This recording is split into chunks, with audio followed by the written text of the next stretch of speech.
One of the biggest concerns that parents have is teenagers. Oh, my teenager, my young boy, my young daughter is not listening to me. Well, my dear brothers, teenagers used to exist at the time of Rasulullah sallallahu alaihi wasallam. If we really give it some thought, why are teenagers not listening to us? Well, part of it has to do with the psychology and the neurobiology that they're going through. It's a well-known scientific fact that between the ages of about 7 to about 25, one of the most important parts of the brain is developing. It's called the prefrontal cortex. It's responsible for decisions. It's responsible to make rational decisions. It's responsible to logically think through problems. And that's why a lot of teenagers tend to be very decisive in their decisions. Sometimes in Urdu the word is jazbati. They don't really think through the consequences of their actions. They just go about it. Well, my dear brothers, there was a teenager at the time of Rasulullah sallallahu alaihi wasallam as well. His name was Abu Mazura. And he himself, he narrates this. And it's been narrated in several books of hadith, Musnad Ahmad bin Hanbal, Muslim, Tirmizi, Imam Dahabi. He narrates that I was a young boy and Makkah had just recently been conquered. And there's two narrations. He says Rasulullah, after conquering it, either goes to the battle of Hunain or he goes on the conquest of Taif. And unbeknownst to us, we had no idea that Rasulullah on his way back to Medina had stopped off in Makkah once again. And there was one thing, I was not a Muslim, and there was one thing that I hated about Islam. One, I hated their Nabi. Na'udhu billah, astaghfirullah, Rasulullah. Abu Mazura said I hated him. And there was one thing I hated even more, the Adhan. He doesn't go into detail why he hated the Adhan. Perhaps when he used to sleep, the Adhan used to wake him up. Or perhaps when he was playing with his friends, it used to distract them while they were playing. Who knows? But he says, I hated these two things about Islam. One day, we're playing. I'm with 5 or 6 of my friends in the streets of Medina, as teenagers often do, even today, perhaps on the streets of here in Canada or wherever you may be. And Abu Mahdhura, he says that all of a sudden we heard the azan, and it's in the voice of Bilal. For those of you that don't know, Bilal radiallahu ta'ala anhu, the first muazzin of Islam, had a lisp because a part of his tongue had been burnt away by his captors. And so he would speak with a lisp and he would say the azan with a lisp. So over here, Bilal radiallahu ta'ala anhu is saying the azan.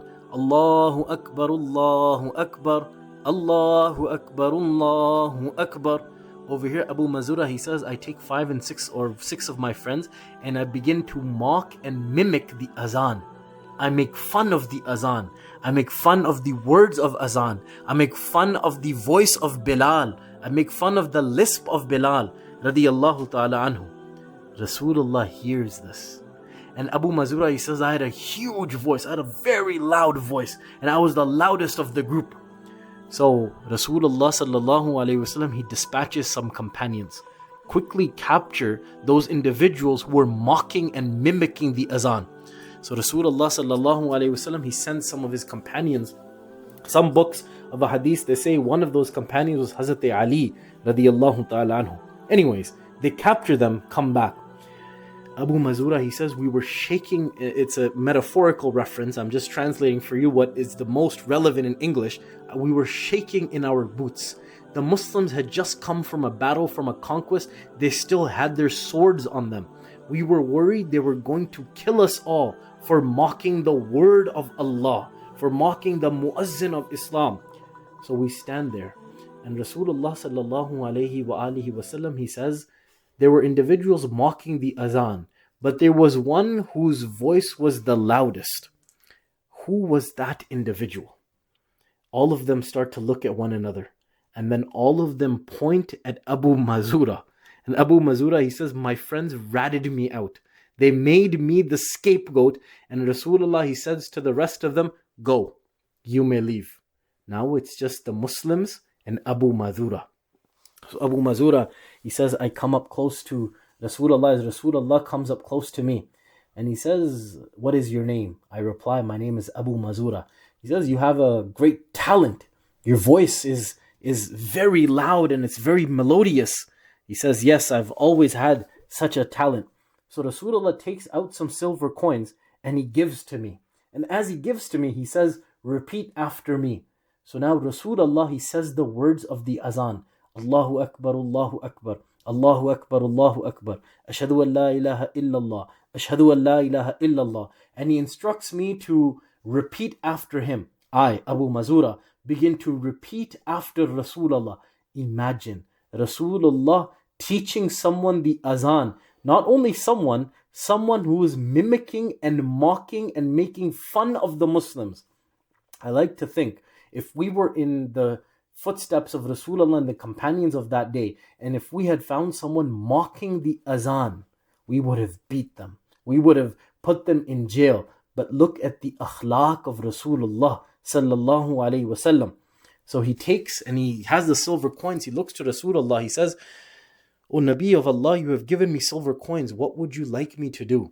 He says, why don't you use your voice for the betterment of Islam? He says, Abu Mazura, I am not a Muslim, to Rasulullah. So Rasulullah, he takes his beloved hand and he puts it on the forehead of Abu Mazura. Then he says, Abu Mazura says, he brings the hand down and puts it on my cheeks, then on my lips, then brings it down upon my heart, then brings it down to my stomach. And he says, by Allah, there was no one I disliked more than Rasulullah before this. But as soon as the hand of Rasulullah touched my forehead, by Allah, there was no one I loved more than Rasulullah sallallahu alaihi wasallam. I took those silver coins and I became the Muadhin, not of a small city, but all of Makkah. He says, Bilal used to say the azan in Medina and I used to say the azan in Makkah.